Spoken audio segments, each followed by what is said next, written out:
I couldn't stand the gatherings at the Shoreline Club. Every few weeks it seemed like they had countless excuses for some frivolous party, so a bunch of wealthy people could get together and flaunt their egos. My wife, Laura, loved attending these events and always looked forward to them. Unfortunately, in the last few months, she'd been drinking excessively and sometimes ended up embarrassing herself and me. Laura and I had been married for 16 years. We had 2 kids, both in high school. I met my wife while getting my MBA, and we hit it off immediately. Things started cooling down between us about 7 years ago, and I assumed it was natural. I would have appreciated more affection and intimacy, but I hated to push it. I pretty much resigned myself to the fact that the rest of my life would be less than romantic. I had a decent job and made good money. Putting 2 kids through high school took a big chunk out of the budget and savings, but we were still well off. Laura didn't have to work and didn't want to. Her time was spent doing community work and social activities. My income was necessary to support that. She still looked good for her age thanks to frequent trips to the spa and beauty salon. I was average with a bit of a belly and some gray at the temples. I dressed well because of my job and Laura's love of shopping. I was good at my job, but not really happy. I was ready to try something new, something I'd enjoy without worrying about the pay. I also wanted to move somewhere else. The house was too large for just the 2 of us, and I hated the cost and time involved in maintaining it. Laura wouldn't even consider discussing such ideas. She wanted her big house, Shoreline Club, and wealthy friends. At one such gathering, I wandered around the club, joining in small conversations about trivial things. The night was getting old, and I'd been nursing my last drink for an hour or so. Laura, on the other hand, was just getting started. It appeared that she had been drinking more than usual, and it showed.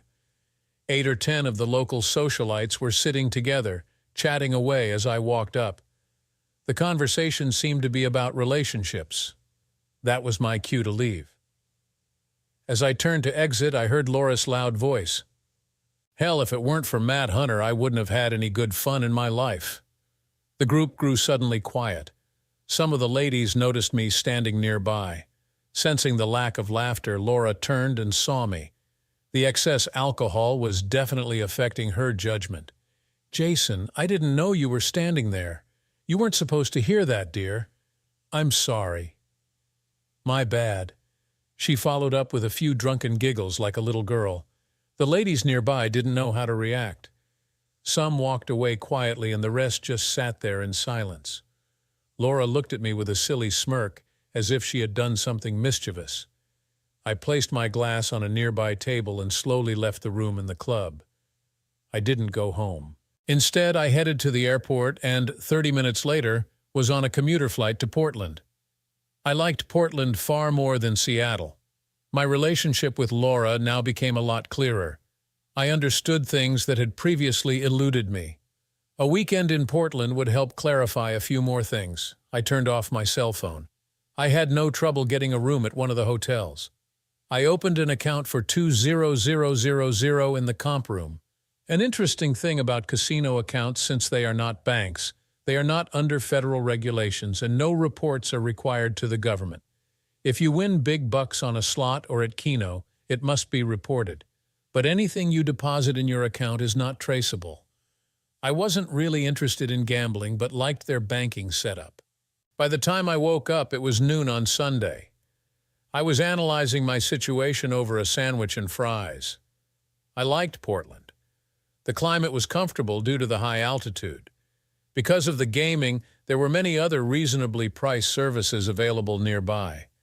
I took a walk by the river to pay my respects to all the broken marriages. I wasn't planning on a Portland divorce, but might like to add my ring to the riverbed later. Returning to the hotel casino, I passed a real estate office with lots of pictures in the front display window. Suddenly, a condo in Portland started to make sense. After an hour in the office and 2 hours driving around, I found a small furnished unit that I really liked. The trouble was I couldn't buy it while I was married. Luckily, I managed to arrange a discreet lease-to-buy agreement with a large deposit. The deposit was my idea, and the seller loved it. One of the best decisions I made early in my marriage was to manage and control the family finances myself. Laura didn't have a knack for figures or banking. She was happy to let me pay the bills as long as she could spend the money. I treated myself to a beautiful sushi dinner that evening before going to bed.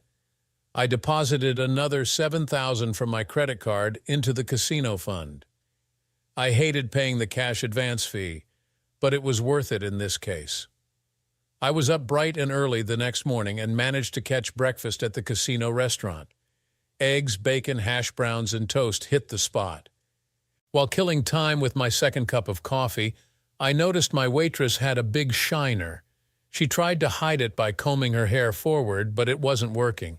She was a nice-looking woman in her early 40s. I watched her move from table to table, doing her best to keep everyone happy. I got the feeling this was new to her because she was trying too hard.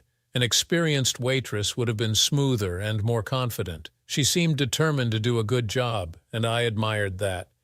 Your name tag says Michelle. Is that your real name? No, my name is Marie, but Michelle was the closest tag they had. Well, Marie, I'll have one more cup of coffee and promise to leave a big tip if you tell me about the black eye. Why don't I pour you a refill and you can leave a smaller tip and I'll ignore your question. Fair enough. It was rude of me to pry. I already had the key to the condo, so I decided to get a few things to set up housekeeping. First stop was down the street at the local used car lot. I grabbed a Sentra sedan with more miles on it than I'd care to mention. It wouldn't be great for long trips, but was okay for running around. I could have rented, but I planned on coming back regularly for a while. For a couple $100, I got all I needed to live comfortably, including a few changes of clothes. The rest of the day was spent opening accounts at several casinos. I wrote checks made out to each place, deposited the money, and it disappeared. No audit trail. By the end of the day, I had deposited $5,000 at 4 different casinos. I got a small spiral notebook to carry in my pocket and record the amounts, dates, and casino names.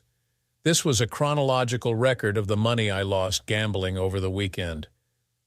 Of course, I hadn't lost a dime, but who was going to challenge me? Everyone knew I was a lousy poker player, so any losses at roulette, craps, or blackjack would be believable. I had 6 months to come up with the down payment for the condo. That shouldn't be a problem. I totally forgot about lunch, so by the time dinner rolled around, I was starving. The easiest place to go was where I had breakfast. As luck would have it, Marie was my waitress. Why are you still here? Looks like a long day. I have to work double shifts to get by. I didn't think rent would be so high here. Want something to drink? It was better not to be too nosy. I ordered my meal and tried to be a good boy for the rest of the time. When I finished, she brought my check and stopped for a moment. I'm sorry for being short with you this morning. I'm having a hard time adjusting here and I'm a little self-conscious about the eye. It was a parting gift from my husband when I told him I was coming here to get a divorce. It's not the first one, but I hope it will be the last. Thanks for the nice tip at breakfast, it helps. She smiled as she walked away, but it was a sad smile. I thought about her the rest of the night. That night, I concluded there wasn't much more I could do right away. I had to get home to take care of a few things before setting up anything else here. I had no trouble getting a flight lined up for the return trip, but was unsure what to do when I got there. Marie was working the next morning, and I managed to get one of her tables. I stopped her when she dropped off the check after the meal. I have a small problem and was wondering if you could help me out. I have to leave today and won't be back for a week or so. I need someone to house sit for me. It's a 2-bedroom condo, so you wouldn't have to worry about any conflicts. Could you possibly help me out? It will be for at least a couple of months. Are you serious? No strings attached. I hate to leave the place alone. 90% of the time, it will be just you, and when I'm here, I'll stay out of your way. Promise. I didn't care if someone broke in and cleaned the place out. There wasn't much to lose, but I couldn't let Marie know that. Okay. Is it within walking distance of the diner? It's closed, but I'm leaving you my car. Also, make sure it always has gas for when I come back. I'll call you ahead of time. There's a machine on the phone. Marie just stood there looking at me. I think she was afraid it was a setup. I didn't have time to convince her otherwise. Here's the condo key and the car key. The car is parked at the condo. It's a dark gray Sentra. Here's the address for the condo. If you don't feel comfortable about it, don't go. I'll pick up the keys when I come back next Thursday." I wrote the address on a napkin and handed it to her. She took the napkin and keys, just staring at me. "Marie, don't worry about it. If you do, it's fine. If you decide not to, it's still fine." An hour later, I was on my flight home. I would have rather stayed in Portland. After picking up my car at the long-term lot, I drove by the house. Laura's car was gone, so I decided to get a few things for the rest of the week. I loaded the car with underwear, clothes, shoes, and my laptop. It took less than 10 minutes. I also grabbed my passport and birth certificate. The company had several kitchenette-type units on consignment. My position authorized me to use one of them as I saw fit. I reserved it for the next weeks. I put the laptop battery on the charger and then called my eldest daughter, Rachel. I told her that her mother and I were having some domestic problems and I'd be tied up for a while.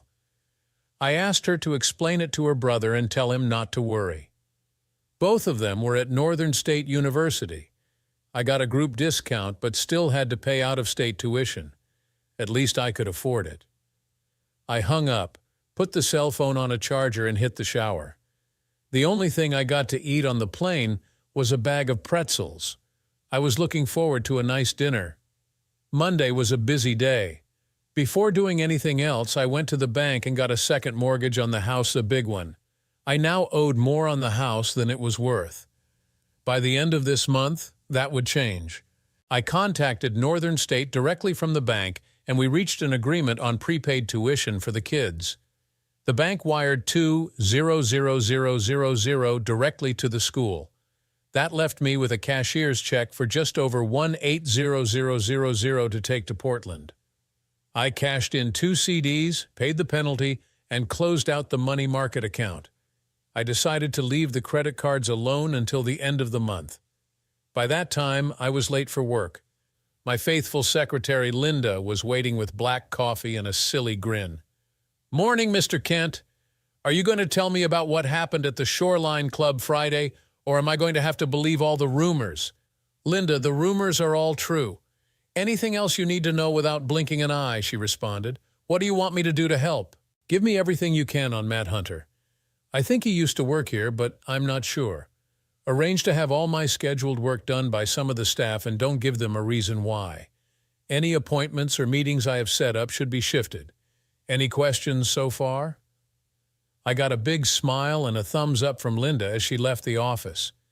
I had originally figured it would take several weeks to arrange my affairs, but now I saw it could all be done in a week. I called my lawyer and arranged an immediate appointment. On the way out, I informed Linda that I was not taking or responding to any calls from my wife. Security was not to allow her in the building. Mark Harrison was a friend of mine from college. We liked each other, but Mark never did like Laura. I figured he would be the perfect guy to handle my divorce. "I was at the Shoreline Club Friday, Jason, so I think I know why you're here." "You're right. I'm not being a smart aleck, Jason, but it's about time. You're right again. I figured as long as I wasn't being publicly humiliated, I could stand it. That ended Friday. I need access to all of your accounts and a couple of powers of attorney. I'll have my assistant prepare everything and then give you a call. Anything special I should be aware of?" "Well, Mark, I'm afraid the trauma of what happened Friday triggered something in me. I find that I've become addicted to gambling. I spent the weekend in Portland and lost thousands of dollars. I'm going back next weekend and I'm afraid it will be worse." "Gee, good buddy, that is terrible. I assume you're keeping some kind of record or documentation of all these losses." Mark had a big smile on his face. "I have, and I will. I guess it would be a good idea if I send you copies of everything." "Most definitely." "You know, Jason, I don't think we should talk about this anymore, do you?" "You're right. Do you need anything else?" "I'm good, Jason. Get out of here and take care of business. Take this financial worksheet with you. Fill it out and bring it back when you come in to sign those forms tomorrow. I got your back, buddy." It was about that time I realized I missed lunch. Linda had a nice little sheet waiting for me with information about Matt Hunter. She recommended I speak to Janet Lee in the personnel department before doing anything else. Janet had been with the company forever. She ran a tight ship and did a good job. She always wore a business suit and always had her hair in a tight bun. Her confidence made her a little intimidating to anyone who met her. If Linda wanted me to see her, it must be important. "Afternoon, Mr. Kent. Have a seat." She was trying to put me at ease, but it wasn't working. It was like being in a room with a nun teacher. I was a grown man in an important position, and I was in awe of this woman. She shut her office door. Linda gave me a rundown of what's going on. I don't contribute to office gossip, but I do deal in facts. Matt Hunter came to me in confidence 3 years ago. I swore I wouldn't tell anyone what was discussed at that time, but it appears I cannot keep that promise. If at any time you're offended by something I say, please get up and leave, and our discussion will be over. If you don't like what you hear, don't get mad at me. I'm just giving you the facts. Do you understand, Mr. Kent? Yes, I understand. I think I'm mature enough to accept whatever you tell me without throwing a temper tantrum. She frowned slightly at my attempt at humor. About 3 years ago, your wife Laura approached Matt Hunter at a company function. Drinking was heavy that night, and before the evening was over, Matt and Laura were having an affair in one of the private offices. Matt was going to get married the next month. Laura threatened to tell his fiancée unless he continued to meet her. He hoped that after he got married, she'd leave him alone. But she didn't. She forced him to continue seeing her for several months under the threat of exposure. In desperation, he came to me for help. Of course, he had to tell me the whole story. Naturally, I couldn't in good conscience tell you or anyone else. The best solution I had was to transfer Matt to another office. After his relocation to Denver, Laura left him alone.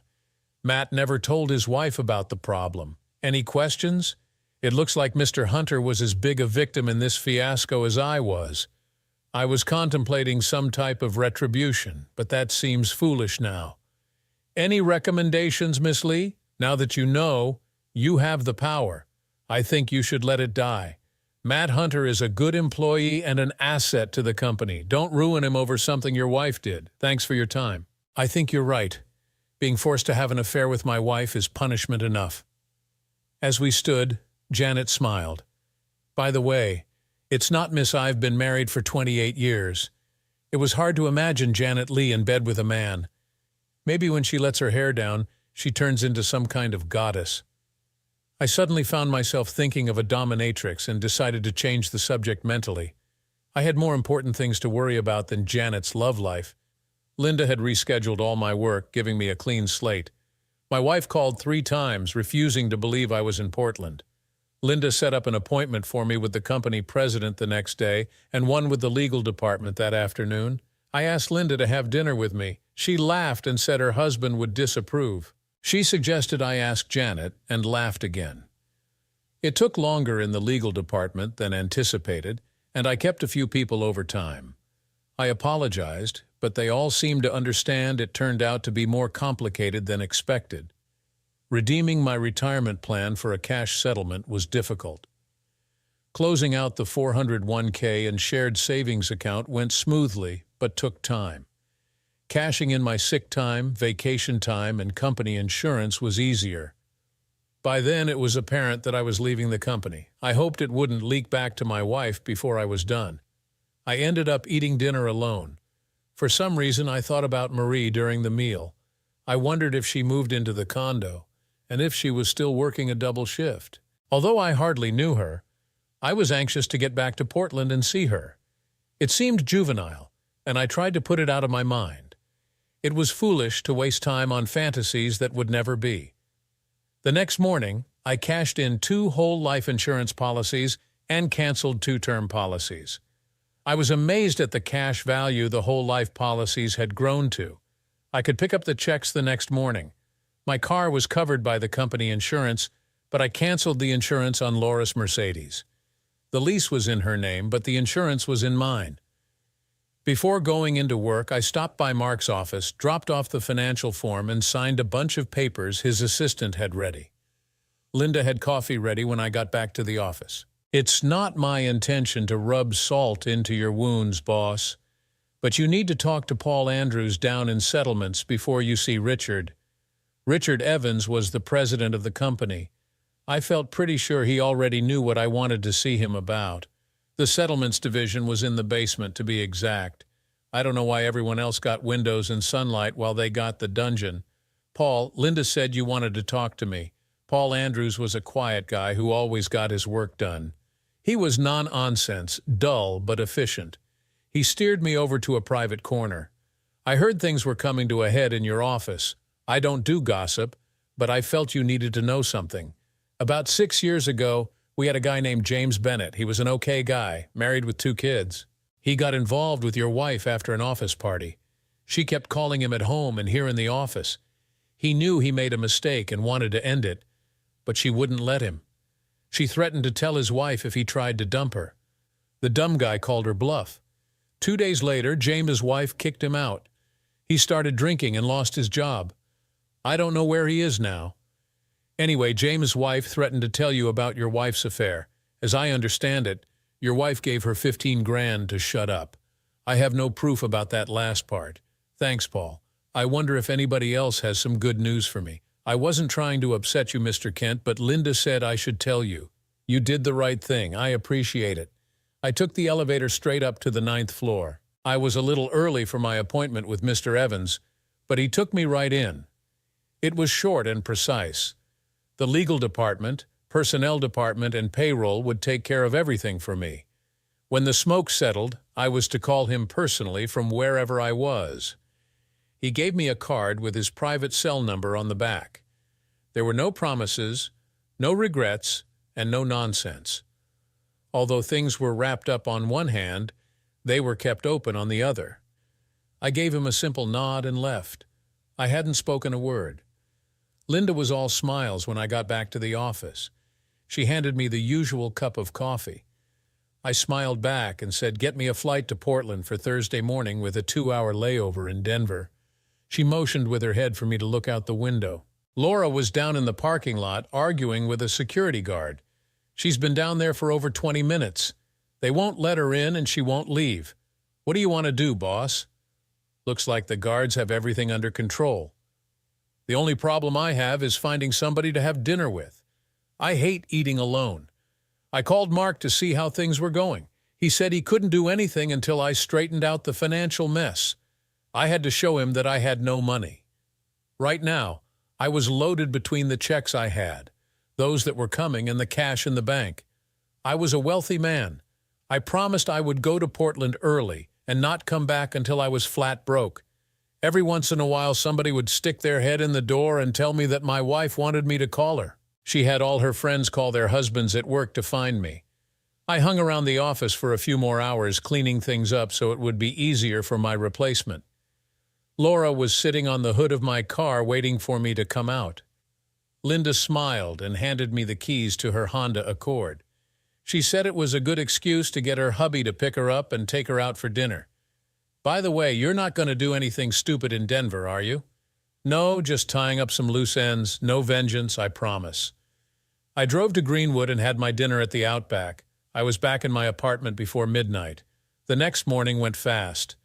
I signed more papers for Mark, closed all the bank accounts, and canceled all the credit cards. I even arranged to have all the utilities turned off at the house. The next week, I picked up checks at the bank, insurance company, and work. I had no idea I was worth so much money. I got a new cell phone and canceled the ones that Laura and I had. I sold my Shoreline Club membership to an old friend for $25,000. My replacement was in place when I stopped in at work for the last time. He seemed like a nice guy. He came from Chicago with 24 hours' notice. He knew it was a good move for him. Linda knew more about running the office than I did, so it was unnecessary for me to train him. There were some things at the house I wished I had, but they weren't important enough for me to go back for. Linda told me to keep her car, and she would have her husband pick it up at the airport. I had to get a couple of cheap suitcases to put my stuff in at the apartment. Anything I forgot, I could buy in Portland. All of a sudden, I realized that I had done everything I could do.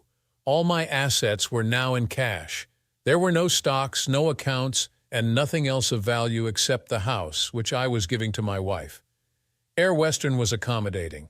They had some seats available and were more than willing to move my flight up. I called Mark at home. "Hey, buddy, just wanted to let you know I'm cutting out tonight. I assume you have everything you need." "I'm good, Jason. I can serve the papers tomorrow, but I still need that financial information as soon as possible. You might as well go ahead and give them to her." "I'll start sending you some proof of financial irresponsibility as soon as I can. Be careful, Jason. I don't want to see either one of us get into trouble. I'm sure Laura will get a big-shot lawyer to help her, probably from Chicago. Of course, he'll be on contingency and could bail on her as soon as things start to look bad. It's all up to you, Mark. Do the best you can for me. Just don't pad the bill too much. I'm going to be a very poor man soon. Don't forget that. One more thing. See if you can locate a guy named James Bennett. There's a good chance he could use a little help. Depending on the circumstances, I might be the one to do that." "Got it, Jason. Have a good flight and keep in touch." I called the condo and left a message on the machine that I would be arriving later that night. I told Marie I would call and didn't want her to be alarmed when she heard someone at the door. At this point, I didn't know if she'd be there or not. I could hope. It was odd that I didn't even know this woman, and yet I was hoping to have a relationship of some sort with her. At this point, just having her as a friend would be fine. Her situation made her vulnerable, and I didn't want to seem like I was taking advantage of it. I arrived in Denver early enough to have a comfortable breakfast. I was waiting in Matt Hunter's office when he came in. I could tell he wasn't happy to see me. "Mr. Kent, I'd like to say it's nice to see you, but I wouldn't be telling the truth. I think we both know that." "Relax, Matt. I hope you don't mind my being a little familiar. I'm not here to bust your chops. I just wanted to let you know that I understand the situation you were in a while back and that there are no hard feelings. You could have done that on the phone. I know, but it was on my way, and I felt it was worth my time to clear the air. I don't understand. Why would you want to do this? I'm the one who screwed up. I should be apologizing to you for what happened. You didn't do a damn thing wrong. I was young and foolish and made a terrible mistake. To this day, I'm too ashamed to even tell my wife. You were partially to blame for what happened, Matt, but I feel that most of the problem was caused by my wife. What she did created problems for you, and now for me. I'm not saying that you were completely innocent, but it wasn't entirely your fault. I don't want you to carry around any more guilt than you have to because my loving wife was a manipulator. That's very generous of you to say that. I don't know what to say or what to do in return." I reached over and handed him one of Mark's cards. "Later today, give my lawyer a call. There's a possibility he might ask you to do something for me. It will be very discreet. He might say that he needs nothing at this time. At most, I expect he'll ask for a notarized statement confirming the affair. I promise it will not get back to your wife." I got up and we shook hands. It felt odd since this was one of the men who betrayed me, but I thought it was appropriate. Matt Hunter was a fine man and didn't deserve to have his life compromised for one indiscretion, even though it had happened several times. An hour later, I was back on my flight to Portland. I was trying to figure out what I did wrong. I worked hard to provide my wife and children with everything they could want or need. I think I did a pretty good job. It seems that while I was making sure everyone was taken care of, I was neglecting my wife. When faced with problems like this, we all try to determine why it happened. In my case, I usually figure out that I was somehow to blame. I can accept that, but as the circle comes around, I'm forced to confront Laura's attempts to make a fool out of me, which cannot be accepted or condoned. If she had been discreet, I probably would have let it all slide and forever blame myself. She wasn't discreet, and I will not blame myself. The evening ended on a high note. When I landed at Portland International, I was pleasantly surprised to see Marie waiting at the baggage pickup. She wore jeans and a light blue shirt. It was the first time I'd seen her in anything other than a uniform. I didn't intend for her to pick me up when I called. I simply wanted her to know I was arriving. "Evening, Marie. I wasn't expecting you. I figured since I had your car, it was the least I could do. You're not working?" "No, I was able to cut back because of your generous offer." "Oh, I wasn't being generous. I was just trying to figure out a way I could be alone with you. And just what are you going to do to me when you get me alone? I don't know yet. I haven't planned that far ahead. Any suggestions? As I pulled my bags off the turntable, I noticed Marie blush a little. I figured it was time to back off before I scared her away. I felt she was baiting me a little when she asked the question, which was a good sign. 30 minutes later, we were back at the newly decorated apartment. It was just little touches that didn't cost much, but made a difference in the ambiance of the whole place. To thank her for fixing up the apartment and picking me up at the airport, I sprang for 2 prime rib dinners. I think Marie enjoyed the wine more than the beef. How's the divorce coming? Not worth a damn. I still have 3 weeks to go before I can apply. You need 6 weeks to establish residency. From what everybody said, I thought this would be a piece of cake. I think I would have been better off doing this from home. Why didn't you? Marie sat for a while, played with her food, and then looked up. Getting away from Frank was more important than getting the divorce. The divorce is just a piece of paper that won't protect me from any more beatings. I think I used the divorce idea as a way to escape. It didn't matter where I went. The important thing was that I went at all. What Marie said made sense to me. I guess getting divorced from Laura seemed important at first, but now I wasn't sure. All I wanted to do was keep her from profiting from the marriage. Unless I was planning on getting married again, it didn't matter. I had no inclinations that way. The rest of the evening was spent chatting about more mundane things like hobbies, movies, and books. Marie didn't have any children. I didn't ask why. We slept in our separate bedrooms that night. Marie had left for work before I even got up. There was fresh coffee, and that was all I needed. I was still full from last night's feast. After a quick shower, I got down to business. Mark, how's my favorite lawyer?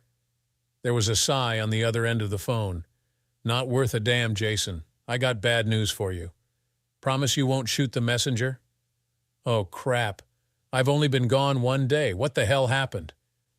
Laura has stirred up the pot. She found out about the bank accounts and other stuff after calling the police. She got a restraining order against everything in the world. All of your accounts are frozen, even though they are empty. You can't come near her or the house. You cannot take anything from the house. You cannot contact your children, even though they are legally adults. Most of the stuff is crap, but it will take a ton of time and money to straighten it all out if you want to. She contacted the SEC about your 401k and retirement accounts. Somehow, she has the IRS looking into things. Mark, I don't know how to tell you this, but I don't want any part of it. I'm out. Do you understand? I was a bit overwhelmed. I guess you mean you won't be handling the divorce for me. You got it, buddy. For your information, she also hired a private detective to track you down. I wonder how she is going to pay for all of this. Don't know and don't care. Remember, if the cops or feds ask me where you are, I'll have to tell them. I'm not going to risk my career for you, even though we are friends. I understand, Mark. Cover your ass. I'm going to make some adjustments on my end. I won't call you again for a while. Thanks for your understanding, buddy. I was hoping you would. See ya. Well, that put a crimp in things. The best laid plans can go to hell in a heartbeat. I had to go to Plan B, and I didn't have one. My brilliant idea to fake losing all my money in the casinos was shot down. I decided not to call anyone else. Marie left me the car, which I appreciated. I don't know how she got to work. I was stuck with a small duffel full of money and checks. I had to go to 6 different casinos to cash all my checks for chips or credit. I was afraid to go to the banks in case there had been a hold or trace put on anything. The casinos were more than happy to help out. By the end of the morning, I had everything on deposit at several places and a bag full of cash and chips. After a quick lunch, I started the withdrawals. In 2 hours, all the chips had been converted to cash and all the cash had been removed from the casino accounts. I now had a big bag of money and lots of it. So far, there had been no problems and nothing suspicious. It took less than an hour to drive to Carson City. I rented a large safety deposit box at an obscure little bank and stashed everything except $5,000, which I kept for walking around money. I felt relieved. Now that everything was safe, I was looking forward to another long dinner with Marie to celebrate. I knew something was fishy as soon as I entered the condo. Marie was trying her best to straighten things out that should not have been messed up. In the first place, she looked up at me and immediately covered part of her face. "I'm sorry, Jason. It's my fault. I don't know how he found me and didn't know he was following me until I got into the apartment. I should have been more careful. I'm really sorry." I slowly lowered her hand away from her face. Marie had a new shiner and a fat lip to go with it. A large bluish bruise covered the right side of her face. Was it Frank? She nodded her head. He had his 2 brothers with him. They are out looking for you now. Frank told me not to leave the condo. Where are they looking? I gave them the names of 3 casinos. The idiots don't even know what you look like. I don't think they're thinking straight. It was a no-brainer. We couldn't stay and we couldn't call the cops. We left everything, started driving west, and spent the night in a small off-road motel in Grass Valley. It only had 1 bed, but I was a gentleman. I brought some takeout back to the room and got some makeup for Marie. She tried her best to cover up the bruises, but it still looked bad. She kept apologizing to me all night. I was relieved when she finally fell asleep. We drove into Sacramento the next day and got some clothing and personal items. I had no idea when we'd be able to get back to the condo. I had the Grass Valley Motel for 2 more nights. Marie and I spent the next few days getting to know each other. There was no intimacy and no innuendos. I felt more comfortable with her after 3 days than I did with my wife after 16 years.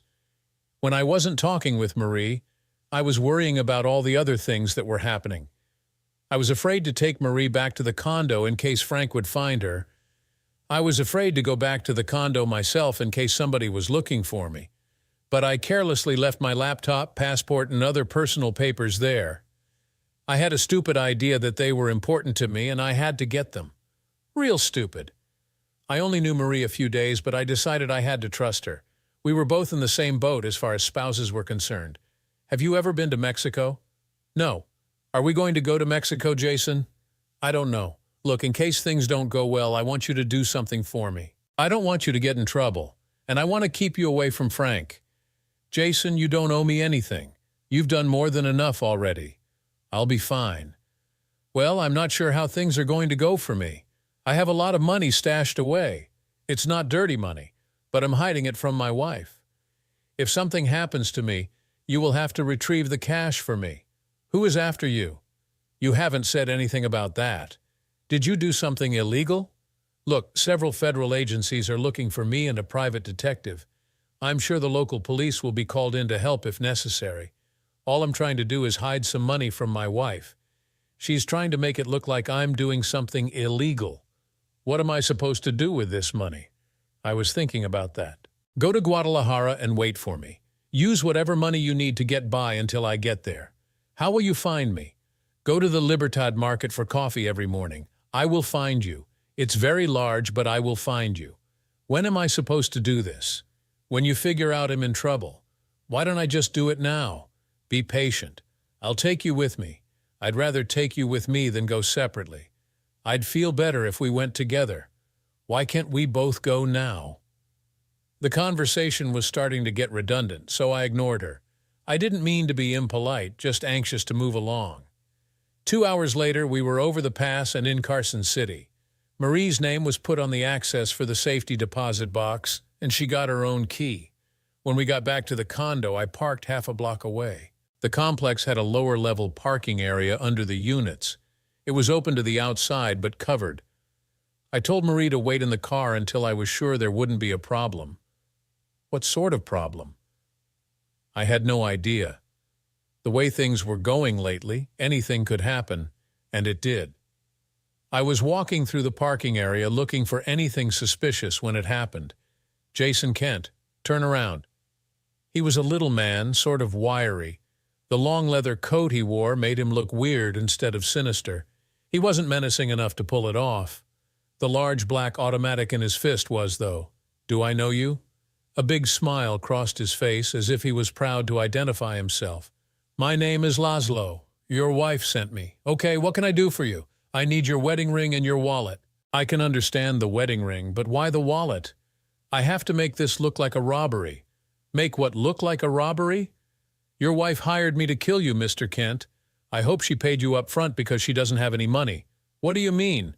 That was the end of the conversation. From across the parking area came three large Italians who did look nasty in their long leather coats. "Jason Kent, we want to talk to you." Frank was one loud dude. The intrusion caught Laszlo by surprise. He turned to face the three of them when one of them noticed the gun in his hand. All three of them were reaching into their coats as I dove across the concrete barrier leading to the outside of the parking area. Laszlo lost all interest in me for the moment. As I scooted along the side of the building toward the car, I could hear shots echoing off the garage walls. I looked up in time to see Marie speeding down the street and two guys in suits getting out of a black SUV across the street. It was obvious that the suit guys were feds, and I assumed they were waiting for me. The firefight distracted them long enough for me to get out of the area. Marie was gone. The car was gone. There was no way in hell that I was going back to that condo. I didn't know who shot whom in the parking garage, and I didn't want to know. All I knew for sure was that there were three different groups after me for different reasons at the same time. I got the message. I had several options at this point. One was to catch a bus to Carson City and get my money. I decided against this idea since I was too hot. Yeah, hot. That's a good word. I was just trying to get away from a cheating wife. What the hell happened? Since I decided to let the money cool for a while, I had to find a place to lay low. I still had over $7,000 in my pocket that would hold me for a while. Why was my wife trying to kill me?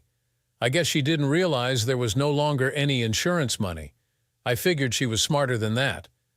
I checked in with the kids and everything was fine. They felt better after they found out the tuition had been prepaid. They wanted to know what happened between Laura and me, but I couldn't bring myself to tell them. Some things would have to wait. I borrowed a car and drove up to Carson City. The safety deposit box was empty. At least she could have left a note. I couldn't really complain because I gave her the key and access to the box. Did she go to Guadalajara? Or did she find a place where I couldn't find her? There was only one way to find out. There were several small travel agencies in my San Francisco neighborhood.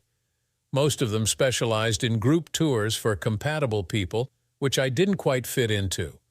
I finally found a tour to my favorite Mexican city with a last-minute cancellation that I could qualify for.